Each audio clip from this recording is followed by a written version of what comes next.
ଆପଣମାନଙ୍କୁ Das Odia research YouTube ଚ୍ୟାନେଲକୁ ସ୍ୱାଗତ। ଆଜି ଆମେ ରାଧାନାଥ ରାୟଙ୍କ ଚିଲିକା ସମ୍ପର୍କରେ ଆଲୋଚନା କରିବା, ତାର ବିଷୟବସ୍ତୁକୁ ବୁଝିବା। ଉତ୍କଳ କମଳା ବିଳାସ ଦୀର୍ଘିକା ମରାଳ ମାଳିନୀ ନୀଳାମ୍ବୁ ଚିଲିକା। ଉତ୍କଳର ତୁହି ଚାରୁ ଅଳଙ୍କାର ଉତ୍କଳ ଭୁବନେ ଶୋଭାର ଭଣ୍ଡାର। ଆମେ ପ୍ରଥମେ ଏହାର ଅର୍ଥକୁ ବୁଝିବା, ତାପରେ ସବୁକିଛି ଆମେ ଜାଣିବା। ଉତ୍କଳ ହେଉଛି ବର୍ତ୍ତମାନର ଓଡ଼ିଶା, କମଳା ଲକ୍ଷ୍ମୀ। ଏଠାରେ କିନ୍ତୁ ସୌନ୍ଦର୍ଯ୍ୟର ଦେବୀ ଭାବେ ତାଙ୍କୁ ପରିକଳ୍ପନା କରାଯାଇଛି। ବିଳାସ ଅର୍ଥାତ୍ ଲୀଳା ବା କ୍ରୀଡ଼ାସ୍ଥଳୀ, ଯେଉଁଠାରେ ସେ ଲୀଳାଖେଳା କରିଥାନ୍ତି। ଦୀର୍ଘିକା ଅର୍ଥ ପୁଷ୍କରିଣୀ ବା ସରୋବର। ମରାଳ ଅର୍ଥ ରାଜହଂସ। ମାଳିନୀ ସମୂହ ଧାଡ଼ି। ନୀଳାମ୍ବୁ ନୀଳଯୁକ୍ତ ଅମ୍ବୁ, ଯେଉଁଟା ନୀଳ ଜଳ। ଚାରୁ ଅର୍ଥ ସୁନ୍ଦର। ଅଳଙ୍କାର ଅର୍ଥ ଶୋଭା ପରିବର୍ଦ୍ଧନକାରୀ ବସ୍ତୁ। ଏହାର ଅର୍ଥ ହେଉଛି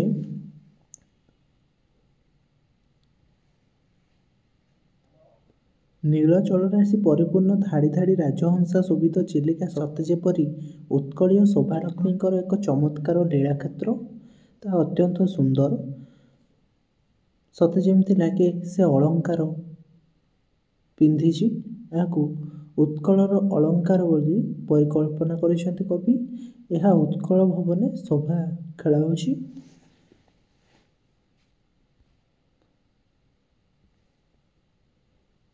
ସ୍ୱଭାବେ ଭାବୁକ ମାନସ ଉଲ୍ଲାସୀ ଦିଗନ୍ତ ବିସ୍ତାରୀ ତୋର ବାରିରାଶି। ଅର୍ଥାତ୍ ଚିଲିକାର ଦିଗନ୍ତ ପ୍ରସାରୀ ଜଳରାଶି ସ୍ୱାଭାବିକ ଭାବରେ ଭାବନ ବା ଭାବପ୍ରବଣ ବ୍ୟକ୍ତିମାନଙ୍କର ମନକୁ ଆନନ୍ଦିତ କରିଥାଏ। ପ୍ରସନ୍ନ ବଦନା ଉଜ୍ଜ୍ୱଳ ବରଣା ମୁଖଶ୍ରୀ ଦେଖନ୍ତି ଜହି ଦିଗଙ୍ଗନା। ଅର୍ଥାତ୍ ଦିଗରୂପକ ବଧୂମାନେ ଚିଲିକାର ସ୍ୱଚ୍ଛ ଦୀପ୍ତିମାନ ନୀଳ ଜଳରେ ସେମାନଙ୍କର ମୁଖ ଦେଖିଥାନ୍ତି। ଅନ୍ୟ ଭାବରେ କହିଲେ ସାଧାରଣତଃ ନାରୀମାନେ ସ୍ୱଚ୍ଛ ଦର୍ପଣରେ ନିଜ ମୁଖ ଦେଖିଥାନ୍ତି। ଚିଲିକାର ଜଳରାଶି ଏହିପରି ସ୍ୱଚ୍ଛ ଯେ କବି ତର୍କଣାରେ ଦିଗରୂପକ ବଧୂମାନେ ଏହି ଜଳ ରାଶି ରୂପକ ଦର୍ପଣରେ ନିଜ ନିଜର ମୁଖ ଦେଖିଥାନ୍ତି। ଚିଲିକାର ପାଣିକୁ ଏଠାରେ କବି ନୀଳ ବୋଲି ବର୍ଣ୍ଣନା କରିଛନ୍ତି। ତା ସ୍ୱଚ୍ଛ ନୀଳ ଅଙ୍ଗିତର ଚିତ୍ର ଅନ୍ତରାଳେ ନାସି ନଳବନ ଶୈଳ ଦୀପମାଳେ। ଏହା ନୀଳବର୍ଣ୍ଣ। ଦେଖିବା ପାଇଁ ନାସି ଏଠାରେ ଜଳ ମଧ୍ୟକୁ ପ୍ରବେଶ କରିଥିବା ପାହାଡ଼ର ଅଗ୍ରଭାଗକୁ କୁହାଯାଏ। ନଳବନ ବାଉଁଶ ବଣ। ଶୈଳର ଅର୍ଥ ପାହାଡ଼। ଦୀପ ଚତୁର୍ଦିଗରେ ଜଳ ପରିବେଷ୍ଟିତ ସ୍ଥଳଭାଗ। ଏଠାରେ ଚିଲିକାର ପରିବେଶ ବର୍ଣ୍ଣନା ହୋଇଛି।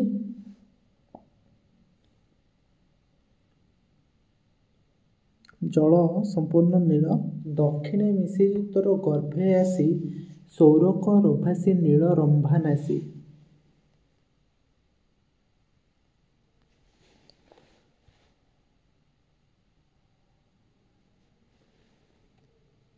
ସୌରକର ଭାସି ସୂର୍ଯ୍ୟ କିରଣରେ ଉଦ୍ଭାସିତ ବା ଝଲସି ଉଠୁଥିବା ଦୀପ୍ତ ଆଲୋକିତ ଚିଲିକା କୂଳରେ ଅବସ୍ଥିତ ଗଞ୍ଜାମ ଜିଲ୍ଲାର ପ୍ରସିଦ୍ଧ ପର୍ବତ ହେଉଛି ରମ୍ଭା। ନାସି ପର୍ବତାଦିର ସଂକୀର୍ଣ୍ଣ ବା ଶୀର୍ଷ ଭାଗ। ବିମାନ ଆକାରେ ଭାସେ ଶତ ଶତ ନୀଳରସେ ତୋର ଶୈଳ ମାରକତ। ନୀଳରସେ ଚିଲିକାର ନୀଳ ଜଳରାଶିରେ ଶୈଳ ଅର୍ଥାତ୍ ପର୍ବତ, ମାର୍କତ ମର୍କଟ ମଣିବିଶେଷ। ଚିଲିକାର ନୀଳ ଜଳରାଶି ମଧ୍ୟରେ ମର୍କତ ମଣି ଶୋଭିତ ପର୍ବତଗୁଡ଼ିକ ଦେବରଥ ବା ମଣ୍ଡପ ଭାସିବା ପରି ଦେଖାଯାଏ। ଅନ୍ୟ ଭାବରେ କହିଲେ ଚିଲିକା ମଧ୍ୟସ୍ଥ ପର୍ବତଗୁଡ଼ିକ ହରିତ ବର୍ଣ୍ଣ ଅର୍ଥାତ୍ ବୃକ୍ଷଲତା ଶୋଭିତ ହୋଇଥିବାରୁ ତାହା ମର୍କତମଣି ଶୋଭିତ ପରି ଦେଖାଯାଇଥାଏ। ପକ୍ଷ ଛେଦି ଶକ୍ର ଭୟେ କି ଶୈଳେ ଲୁଚି ରହିଥିଲେ ତୋହରି ସଲିଳେ।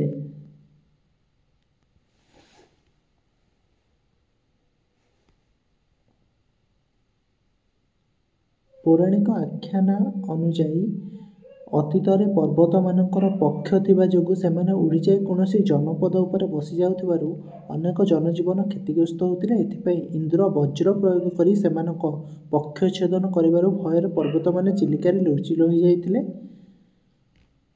ସତେକି ସେମିତି କବି ଅନୁଭବ କରିଛନ୍ତି। ସନ୍ନିଧ୍ୟ ଲଭିଣ ଭଗବତୀଙ୍କର ତୋଳିଛକି ଗୁଳ୍ମ ଜଟିଳ ଶିଖର।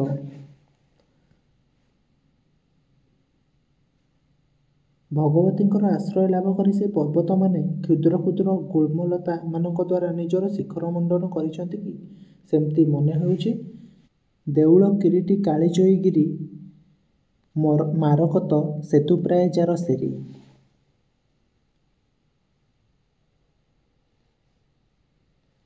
ଏହି ପର୍ବତ ବିଭିନ୍ନ ସବୁଜ ବୃକ୍ଷଲତାରେ ପରିପୂର୍ଣ୍ଣ ହୋଇଥିବାରୁ ତା ସବୁଜ ବର୍ଣ୍ଣର ମାର୍କତ ବା ମର୍କତମଣିର ଏକ ବନ୍ଧ ପରି ଦେଖାଯାଇଥାଏ। ଅର୍ଥାତ୍ କାଳିଜାଇ ମନ୍ଦିରକୁ ମଥାର ମୁକୁଟ ସଦୃଶ ଧାରଣ କରି ମର୍କତମଣି ନିମିତ୍ତ ସେତୁବନ୍ଧ ସଦୃଶ କାଳିଜାଇ ପର୍ବତ ଶୋଭା ପାଉଅଛି ବା ଶୋଭିତ ହେଉଅଛି। ଶ୍ୱେତାଙ୍ଗ ଚଢ଼ାଇ ଗୁହା ସମୁଦ୍ଗତ ନିରଭେଦୀ କିବା ଉଠେ ଐରାବତ। ବର୍ଷେ ବର୍ଷେ ହ୍ରଦ ବିହାରୀ ଧୀବରେ ଆଦରେ ପ୍ରେରନ୍ତି ଲକ୍ଷ୍ମୀ ରୋଷ ଘରେ। ପୁରୀ ଅଞ୍ଚଳରେ ଗଛର ପ୍ରଥମ ଫଳ ଜଗନ୍ନାଥ ମନ୍ଦିରକୁ ପଠାଯିବାର ପରମ୍ପରା ଥିବାରୁ କାଙ୍କଣ ଶିଖରୀରେ ପ୍ରଥମ ଫଳକୁ ଧୀବରଗଣ ନିଜର ନୌକାରେ ପରିପୂର୍ଣ୍ଣ କରି ଜଗନ୍ନାଥଙ୍କ ରୋଷେଇ ଘରକୁ ପଠାଇଥାନ୍ତି। ସ୍ଥାନେ ସ୍ଥାନେ ନୀର ଭେଦିଛି ସୈକତ ସାଦର ଆକାଶେ ଯେହ୍ନେ ଛାୟା ପଥ।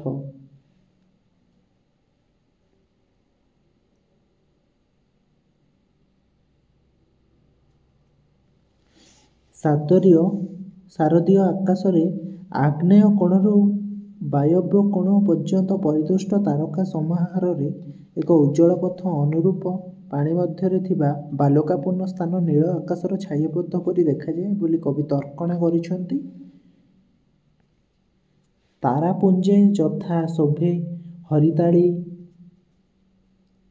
ପୁଳିନ ତେସନ ଶୁଭ୍ର ସୁକ୍ତିଶାଳୀ। ଅର୍ଥାତ୍ ତାରାମାନଙ୍କ ଦ୍ୱାରା ଆକାଶର ଛାୟାପଥ ଯେପରି ଶୋଭା ପାଇଥାଏ ଅନୁରୂପ ଚିଲିକା ତୀର ବିଭିନ୍ନ ଧବଳ ସ୍ୱଚ୍ଛ ଶାମୁକା ଦ୍ୱାରା ସୁନ୍ଦର ଦେଖାଯାଇଥାଏ। ଏଠାରେ ଚିଲିକା ସ୍ଥିତ ବାଲିକୁ ଧଳା ଛାୟାପଥ ଏବଂ ଶାମୁକା ଗୁଡ଼ିକୁ ଉଜ୍ଜ୍ୱଳ ତାରା ସହିତ କବି ତୁଳନା କରିଛନ୍ତି। ଚାରୁ ତୀର ତୋର ଶୋଭାର ଆଶ୍ରମ ଶୈଳ ଟଙ୍କ ବନେ ମଧୁର ବିଷମ। ଚିଲିକାରେ ମନୋହର ତଟଦେଶ ସୌନ୍ଦର୍ଯ୍ୟରେ ଗନ୍ତାଘର ପୁଣି ବିଭିନ୍ନ ପର୍ବତ ଟାଙ୍ଗର ଭୂମି ଅରଣ୍ୟାଦି ଯୋଗୁଁ ସୁନ୍ଦର ତଥା ଦୁର୍ଗମ। ଗିରିଖୋଲନାସି କାନ୍ତାର କନ୍ଦରା ସୁରମ୍ୟ ତଟିନୀ ଜନମନହରା।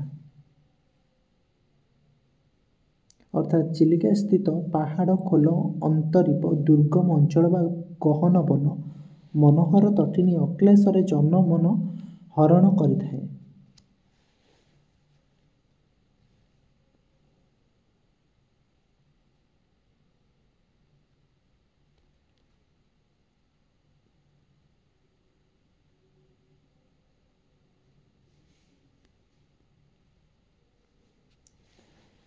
ବିକଟ ସଙ୍କଟ ତୁଙ୍ଗ ଶୈଳ ସାନୁ ଗତିପଥ ଯାହା ପରଶନ୍ତି ଭାନୁ।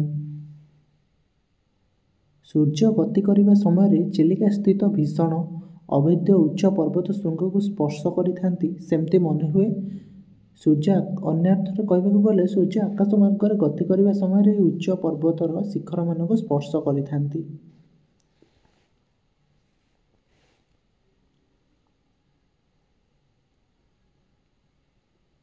ନୀଳଗଣ୍ଡ ଯାର ଗଭୀର ବିବର ଫଣିପୋତି ଫଣା ମଣିରେ ଭାସ୍ୱର।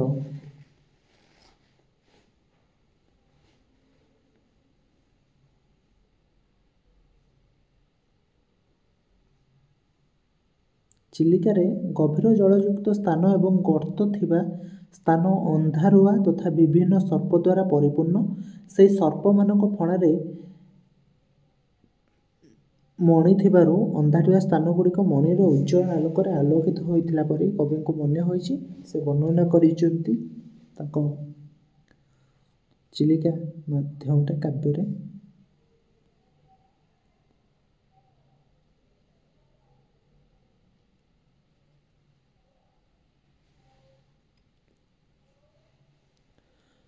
ଭଗ୍ନ ଦୁର୍ଗ,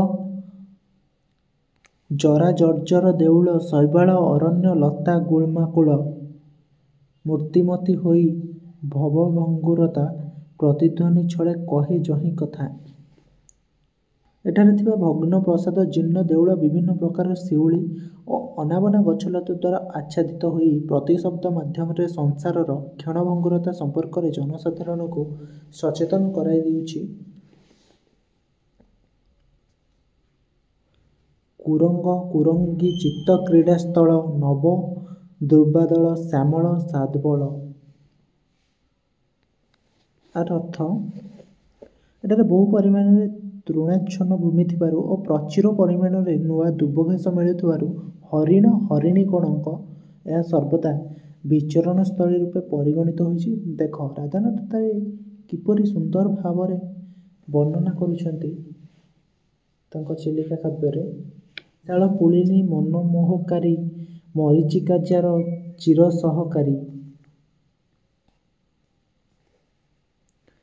ଚିଲିକାର ବିସ୍ତୃତ ବାଲୁକାମୟ ତୀର ମନ ଆକର୍ଷଣ କରିବା ସଙ୍ଗେ ସଙ୍ଗେ ପାନ୍ଥ ମନରେ ମୃଗ ତୃଷ୍ଣାର ଭ୍ରମ ସୃଷ୍ଟି କରିଥାଏ। ଦୀପମାଳା ଶସ୍ୟେ ହରିତାୟମାନ, ଏମାନ ତୋହର ଶୋଭା ଉପାଦାନ। ଅର୍ଥାତ୍ ଚିଲିକା ମଧ୍ୟସ୍ଥ ଭୂଭାଗର ବିଭିନ୍ନ ଫସଲରେ ସବୁଜ ଓ ହଳଦିଆ ଶୋଭା ଧାରଣ କରିଥାଏ। ଅର୍ଥାତ୍ ସବୁଜ ଏଠାରେ କଞ୍ଚା ଥିବା ବେଳେ ଓ ପାଚିବା ପରେ ଫସଲର ବିଭିନ୍ନ ଫଳ ତାର କିପରି ଶୋଭା ଧାରଣ କରିଥାଏ ତା ଏଥିରେ କବି ସୁନ୍ଦର ଭାବରେ ବର୍ଣ୍ଣନା କରିଛନ୍ତି।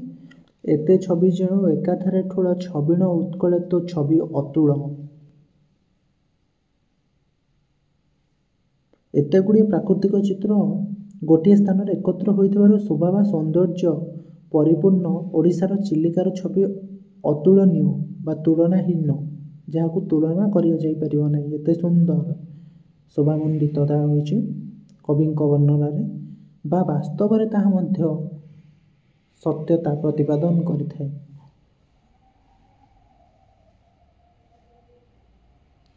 ବହୁଦିନ ଭ୍ରମି ଭ୍ରମି ଅବିରତେ ଦେଖିଲଇଁ ନାନା ସ୍ଥାନ ଭୂଭାରତେ। ଅର୍ଥାତ୍ ଭାରତ ମାଟିରେ କାର୍ଯ୍ୟୋପଲକ୍ଷେ ବା ଭ୍ରମଣ ଉଦ୍ଦେଶ୍ୟରେ କବି ରାଧାନାଥ ବହୁ ସ୍ଥାନ ପରିଭ୍ରମଣ କରିଥିଲେ। କି ଉତ୍ତରାଖଣ୍ଡ କି ଦକ୍ଷିଣାପଥ ଭ୍ରମିଲି ମୁଁ ଭାଗ୍ୟବଶେ ଚକ୍ରବତ।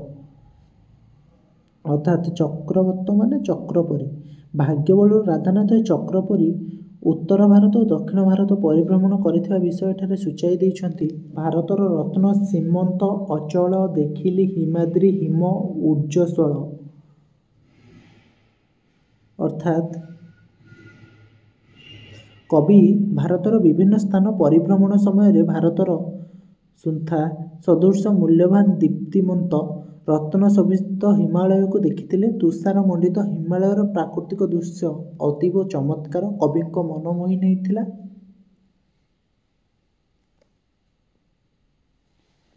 ପାଦେ କୋଟି କୋଟି ଶିଖରୀ ସମାଜ, ସର୍ବୋଚ୍ଚେ ଶୋଭନ୍ତି ଶୁଭ୍ର ଶୈଳରାଜ।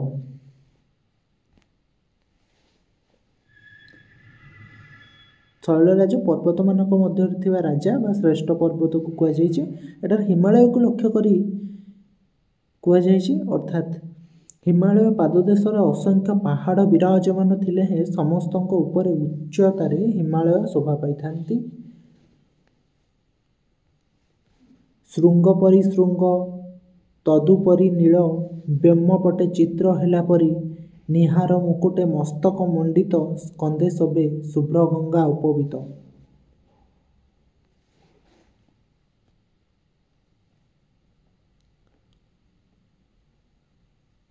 ହିମାଳୟ ପାଦଦେଶରେ ଅନେକ ଗୁଡ଼ିଏ ପାହାଡ଼ ଥିବାରୁ ଗୋଟିଏ ପାହାଡ଼ର ଶୃଙ୍ଗ ଉପରେ ଆଉ ଗୋଟିଏ ପାହାଡ଼ର ଶୃଙ୍ଗ ଏବଂ ତାହା ଉପରେ ଉପରେ ଏକାଧିକ ପାହାଡ଼ର ଶୃଙ୍ଗ ଶୋଭା ପାଉଥିବାରୁ ସେଗୁଡ଼ିକ ନୀଳ ଆକାଶର ଚମତ୍କାର ଚିତ୍ର ହେବା ପରି ପ୍ରତୀତ ହୋଇଥାଏ।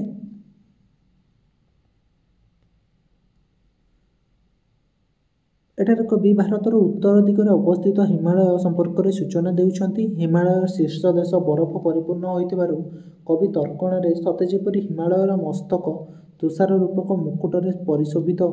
ହିମାଳୟକୁ ଧବଳ ବନର ସ୍ୱଚ୍ଛ ଗଙ୍ଗା ଧାର ପ୍ରବାହିତ ହେଉଥିବାରୁ କବିଙ୍କ ତର୍କଣାରେ ତାହା ହୋଇଛି ହିମାଳୟ ସ୍କନ୍ଧରେ ଶୋଭିତ ପଇତା ସଦୃଶ।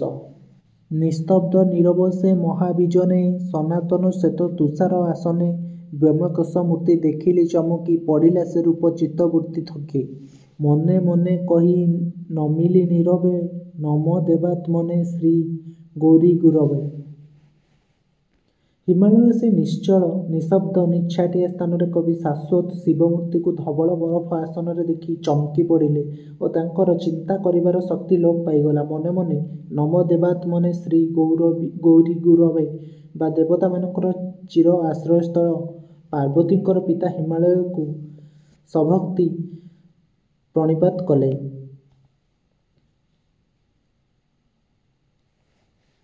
ରାଜସ୍ଥଳେ ଭ୍ରମି ଭୀମ, ମରୁସ୍ଥଳେ ଦେଖିଲି ଭୀଷଣ ରୁକ୍ଷ ଶୈଳବାଳୀ। ନିରତରୁହୀନ ବନ୍ଧୁର କର୍କଶ, କରାଳ ଯେସନେ କାଳ ସର୍ବକଷ। ଏହାର ଅର୍ଥ, ରାଜସ୍ଥାନରେ ଭ୍ରମଣ କରିବା ସମୟରେ କବି ପ୍ରତ୍ୟକ୍ଷ କରିଥିଲେ ସେହି ଅଞ୍ଚଳରେ ଭୟଙ୍କର ମରୁଭୂମି ତଥା ଅତ୍ୟନ୍ତ ଟାଙ୍ଗର ପର୍ବତମାଳାକୁ।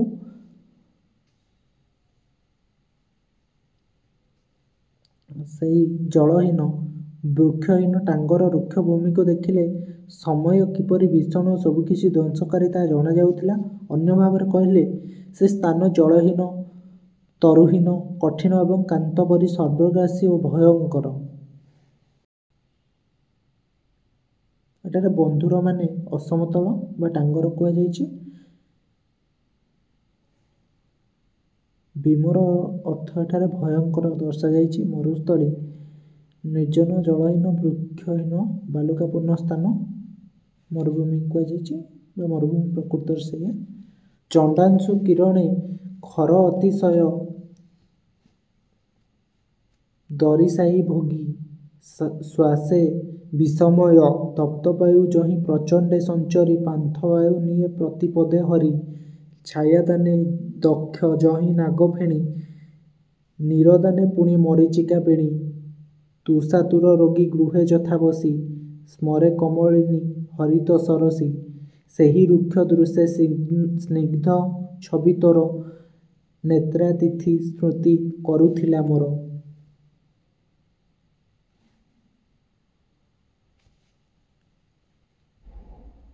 ସେହି ମରୁଭୂମି ଅଞ୍ଚଳ ପ୍ରଚଣ୍ଡ ସୂର୍ଯ୍ୟକିରଣରେ ଅତ୍ୟନ୍ତ ଉତ୍ତପ୍ତ ହେବା ସଙ୍ଗେ ସଙ୍ଗେ ପାହାଡ଼ ଗୁମ୍ଫାମାନଙ୍କରେ ଶୋଭାଯାଇଥିବା ସାପମାନଙ୍କର ଶ୍ୱାସ ପ୍ରଶ୍ୱାସ ବାୟୁରେ ତାର ବାୟୁମଣ୍ଡଳ ବିଷାକ୍ତ ହୋଇଥାଏ। ଏହି ସ୍ଥାନରେ ପ୍ରଚଣ୍ଡ ବେଗରେ ଗରମ ପବନ ପ୍ରବାହିତ ହୋଇ ପ୍ରତି ମୁହୂର୍ତ୍ତରେ ବାଟୋଇମାନଙ୍କ ଆୟୁ କ୍ଷୀଣ କରିଥାଏ। ରାଜସ୍ଥାନର ମରୁଭୂମିରେ କେବଳ ନାଗଫେଣି ଗଛର ଛାଇ ଦେଖାଯାଏ। ତାହା ପଥିକକୁ ପ୍ରକୃତ ଛାୟା ଦେବାରେ ଅସମର୍ଥ ଏବଂ ମୃଗତୃଷ୍ଣା ଜଳର ଭ୍ରମ ସୃଷ୍ଟି କରିଥାଏ। ଶୋଷିଲା ଲୋକ ଘର ଭିତରେ ବସି ଯେପରି ପଦ୍ମ ପରିପୂର୍ଣ୍ଣ ଶ୍ୟାମଳ ଜଳପୂର୍ଣ୍ଣ ପୁଷ୍କରିଣୀକୁ ବାରମ୍ବାର ସ୍ମରଣ କରୁଥାଏ, ସେହିପରି ରାଜସ୍ଥାନ ରୁକ୍ଷ ମରୁଭୂମି ଦେଖିବା ପରେ ଚିଲିକାର ସୁନ୍ଦର ଛବି ଆଖି ଆଗରେ ନାଚି ଯାଉଥିଲା ଓ କବିଙ୍କ ଚିଲିକାର ଲଳିତ ସୌନ୍ଦର୍ଯ୍ୟକୁ ସ୍ମରଣ କରୁଥିଲେ। ଭ୍ରମିଲି ଭୀଷଣ ବିନ୍ଧ୍ୟାଦ୍ରିକାନ୍ତର, ଧୂଆଁଧାରେ ଯହିଁ ହୋଇ ସରଦାର। ଭୈରବ ଆରବେ ରେବା ଦେଇ ଲମ୍ପ, ଜନମାୟେ ଜନମାନସେ ପ୍ରକମ୍ପ। ଶୁଭ୍ର ସ୍ୱଚ୍ଛ ପୟ ପ୍ରପାତ ଶୁଭଗା, ହର ଜଟା ଭ୍ରଷ୍ଟା ଯଥା ତ୍ରିପଥଗା। ଶିକର ଜଳଦେ ବିଭାବ ସୁକର, ସୃଜେ ଯହିଁ ଶକ୍ରଚାପ ମନୋହର। ଶୁଣିଲି ଶ୍ରବଣେ ସେ ଭୈରବ ରବ, ଊର୍ଦ୍ଧ୍ୱ ଦେଖିଲି ସେ ଜଳର ତାଣ୍ଡବ। ବିନ୍ଧ୍ୟ ପର୍ବତର ଭୟଙ୍କର ଦୁର୍ଗମ ଅଞ୍ଚଳ ବୁଲିବା ସମୟରେ ନର୍ମଦା ନଦୀର ଜଳପ୍ରପାତ, ଯେଉଁଠାରେ ଶତଧାରାର ବିଭକ୍ତ ହୋଇ ଭୟଙ୍କର ଗର୍ଜନ କରି ତଳକୁ ଲମ୍ଫ ଦେବା ସମୟରେ ଲୋକମାନଙ୍କ ମନରେ ଭୟ ସୃଷ୍ଟି କରିଥାଏ, ତାହାକୁ କବି ପ୍ରତ୍ୟକ୍ଷ କଲେ। ବିନ୍ଧ୍ୟ ପର୍ବତରେ ଧୂଆଁଧାର ପ୍ରପାତ ପର୍ବତ ଉପରୁ ଭୀଷଣ ଶବ୍ଦ କରି ଭୂପୃଷ୍ଠରେ ପତିତ ହୋଇ ନର୍ମଦା ନଦୀରେ ପରିଣତ ହୋଇଛି।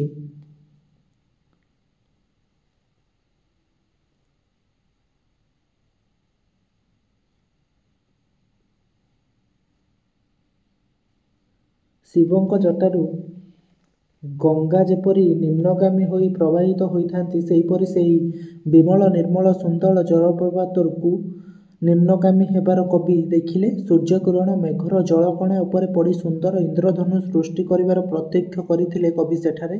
ପୁଣି ପ୍ରପାତର ଭୟଙ୍କର ଶବ୍ଦ ଶୁଣିବା ସହିତ ଉପରୁ ଜଳର ଭୟଙ୍କର ନୃତ୍ୟ ବା ରୂପକୁ ପ୍ରତ୍ୟକ୍ଷ କରିଥିଲେ ରାଧାନାଥ ରାୟ।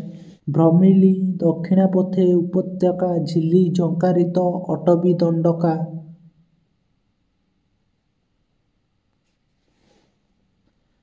ତୀର୍ଥାଶ୍ରମ ଗିରି ତଟିନୀ କନ୍ଦରା। ମହାରଣ୍ୟ ମାଳେ ଚିତ୍ର କଳେବରା। ଦୂଷଣ ତ୍ରିଶିରା ଖର ଆଧ୍ୟାସିତ ଜନସ୍ନାନ ଯାର ଥିଲା ସନ୍ନିହିତ। ଧାରାସ୍ରାବୀ ବିମାରାବୀ ତଡ଼ିତବନ୍ତ। ପର୍ଜନ୍ୟ ଗର୍ଜନେ କମ୍ପିଲେ ଦିଗନ୍ତ। ଯହିଁ ମେଘାଲୋକେ ପ୍ରଫୁଲ୍ଲ ଅନ୍ତର। ମିଥିଳି ପାଳିତ କେକି ବଂଶଧର। ଦକ୍ଷିଣ ଭାରତରେ ପରିକ୍ରମଣ ବେଳେ କବି ଉପତ୍ୟକା ନିକଟରେ ଝଙ୍କାରୀ ଶବ୍ଦରେ ସର୍ବଦା ଗୁଞ୍ଜରିତ ଦଣ୍ଡକାରଣ୍ୟ ପରିଦର୍ଶନ କରିଛନ୍ତି। ସେଠାରେ ସେ ଦେଖିଛନ୍ତି ଋଷିମାନଙ୍କ ଆଶ୍ରମ ଏବଂ ପାହାଡ଼, ପର୍ବତ, ନଦୀ, ଗୁମ୍ଫା ତଥା ଅରଣ୍ୟ ଦ୍ୱାରା ଚିତ୍ର ପରି ଦେଖାଯାଉଥିବା ଦଣ୍ଡକାରଣ୍ୟର ଶୋଭାକୁ। କଥିତ ଅଛି, ରାମାୟଣ ବର୍ଣ୍ଣିତ ଦୂଷଣ, ତ୍ରିଶିରା ଓ ଖର ସେହି ଦଣ୍ଡକାରଣ୍ୟ ସମୀପରେ ଅବସ୍ଥାନ କରୁଥିଲେ। ବିଜୁଳି ଦ୍ୱାରା ଶୋଭିତ ଭୀଷଣ ଗର୍ଜନରେ ସେତେବେଳେ ମେଘ ମୂଷଳ ଧାରାରେ ବର୍ଷେ, ସେତେବେଳେ ତାର ଶବ୍ଦରେ ଦିଗ ଦିଗନ୍ତ କମ୍ପିତ ହୋଇଥାଏ। ଯହିଁ ମେଘାଲୋକେ ପ୍ରଫୁଲ୍ଲ ଅନ୍ତର। ମୈଥିଳୀ ପାଳିତ କେକି ବଂଶଧର। ନିପେ ନୃତ୍ୟକାରୀ ନୀଳକଣ୍ଠ କେକା। ଅଦ୍ୟାପି ସୂଚାଇ ରାମାଶ୍ରମ ରେଖା।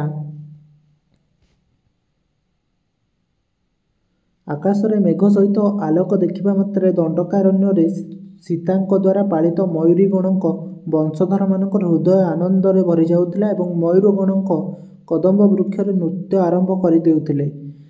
ଦଣ୍ଡକାରଣ୍ୟରେ ଅବସ୍ଥାନ ସମୟରେ ରାମଚନ୍ଦ୍ର ଯେଉଁ ଆଶ୍ରମ ସ୍ଥାପନ କରିଥିଲେ, ତାହାର ସଂକେତ ଏବେ ମଧ୍ୟ ସେଠାରେ ଦେଖିବାକୁ ମିଳେ। ମୟୂରମାନଙ୍କୁ ଦେଖିଲେ ସେ ସମୟର ରାମଚନ୍ଦ୍ରଙ୍କ ଆଶ୍ରମରେ ଅବସ୍ଥିତି ସୂଚିତ ହୋଇଥାଏ।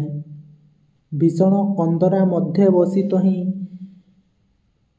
ଗଦ୍ଗଦ ଶବ୍ଦେ ଗୋଦାବରୀ ଯହିଁ। କୁହରେ ପଡ଼ୁଛି ଭୃଗୁ ଦେହେ ଝରି। ତହିଁ କିଲୋ ତତେ ନଥିଲି ସୁମରି। କବି ସେହି ଭୟଙ୍କର ଗୁମ୍ଫା ମଧ୍ୟରେ ବସି ଯେତେବେଳେ ଗୋଦାବରୀ କଳକଳ ନାଦରେ ପର୍ବତର ଢାଲୁ ଅଂଶକୁ ଗହ୍ୱର ମଧ୍ୟକୁ ଝରି ପଡ଼ୁଥିବାର ଶବ୍ଦ ଶୁଣୁଥିଲେ, ସେତେବେଳେ ସେ ଚିଲିକାକୁ ସ୍ମରଣ କରୁଥିଲେ ମନେ ମନେ।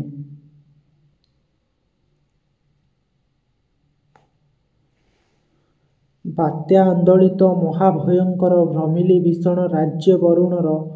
ଯହିଁ ଚକ୍ରବାଳେ ଅୟଶ୍ଚକ୍ର ପ୍ରଭୋ। ନୀଳାର୍ଣ୍ଣବ ଦେହେ ଲଗ୍ନ ନୀଳନଭ।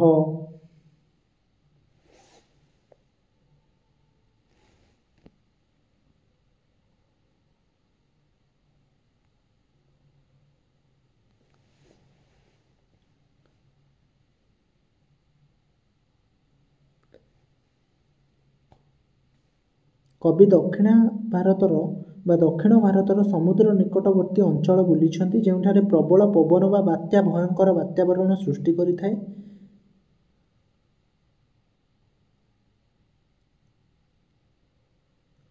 ଯହିଁ ଚକ୍ରବାଳେ ଆୟଶ୍ଚକ୍ର ପ୍ରଭ। ନୀଳାର୍ଣ୍ଣବ ଦେହେ ଲଗ୍ନ ନୀଳ ନଭ। ଉର୍ମି ପରେ ଉର୍ମି ତଦୁପରେ ପୋତି ଗ୍ରାସିବାକୁ ଆସୁଥାଇ ଖରେ।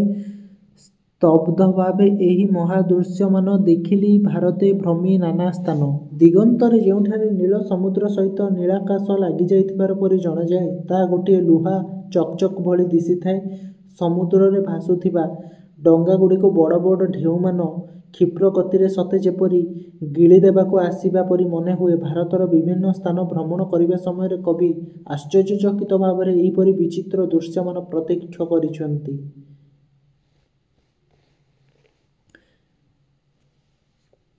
ଭୀଷଣ ବିରାଟ ବିକଟ ଉଦାର ଦୃଶ୍ୟ ଦେଖି ହେଲା ବିସ୍ମୟ ଅପାର। ଚିତ୍ତ ବୃତ୍ତିଗଲା ନିଜ ପଥେ ହୁଡ଼ି, ସତ୍ତା ଗଲା ସେହି ମହାଭାବେ ବୁଡ଼ି। ଖର ସୌରକରେ ତାରକା ଯେସନ, ଅସ୍ମିତା ବିସ୍ମୟ ହେଲା ନିମଗନ।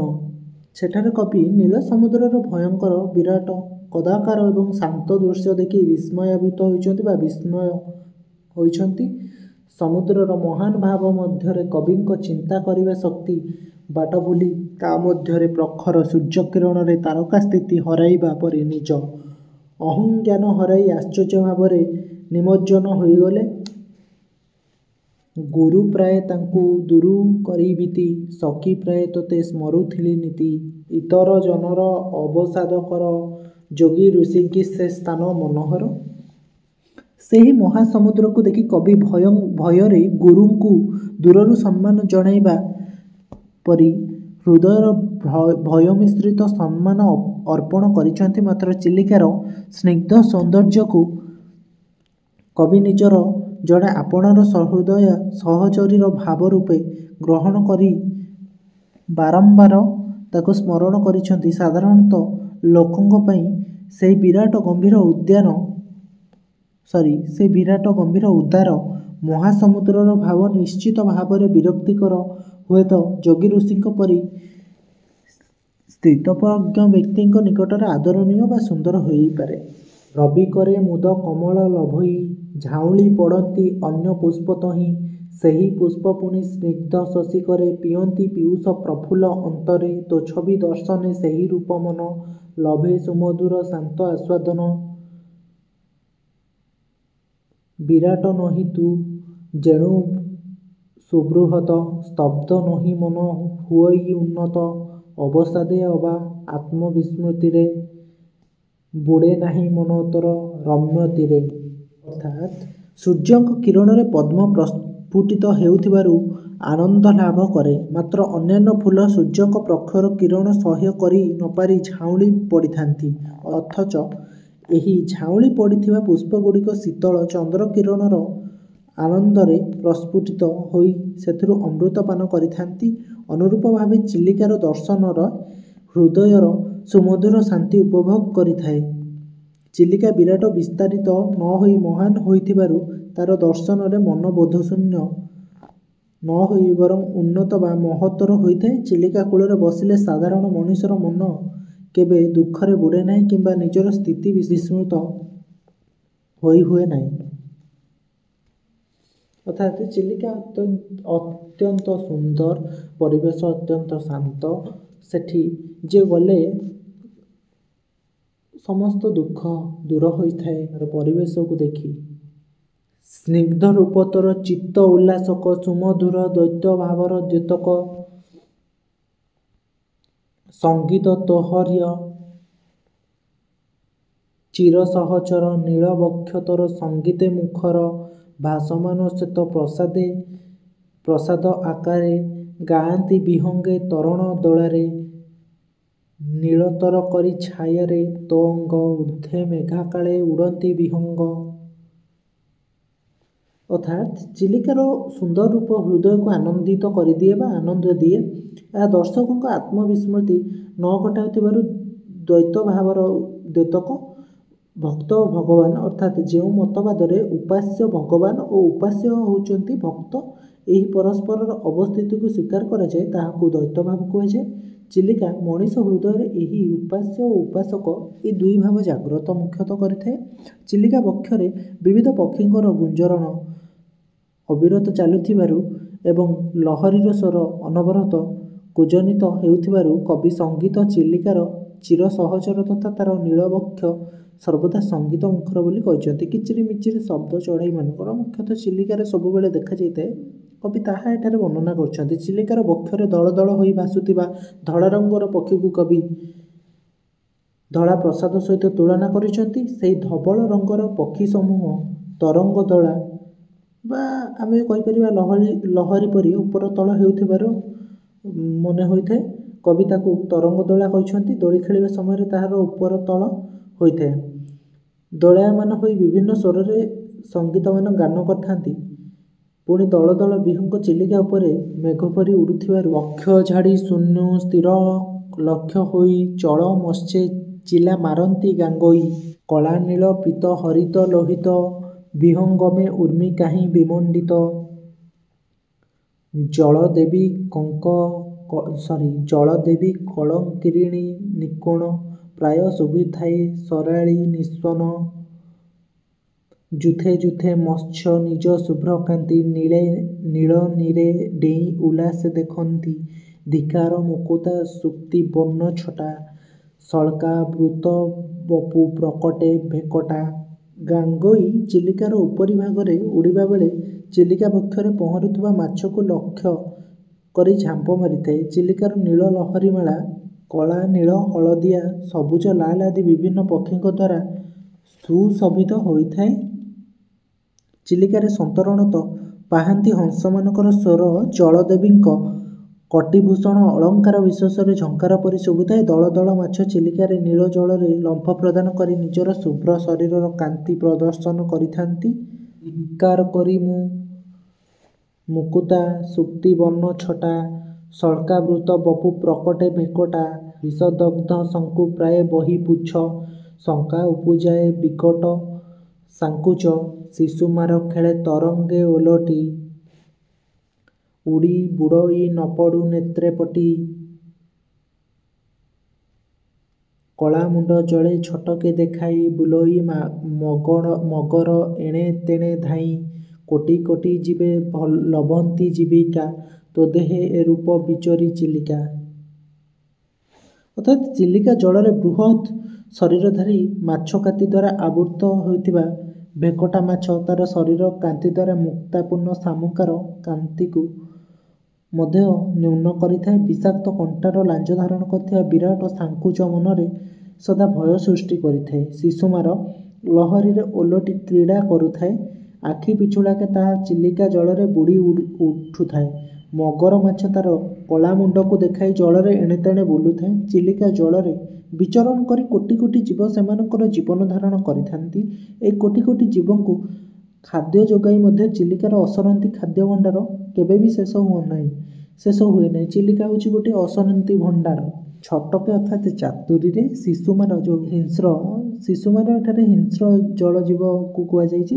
କି ଆଶ୍ରିତ କିବା ଆଗନ୍ତୁକ ଚୟ ନିର୍ବିଶେଷେ ସର୍ବେ ପୁରାନ୍ତି ଆଶ୍ରୟ। ଏହି ଯେ ତୋର ନୀଳ ବକ୍ଷ ତାରକିତ କରି ବିହରନ୍ତି ହଂସ ଅଗଣିତ।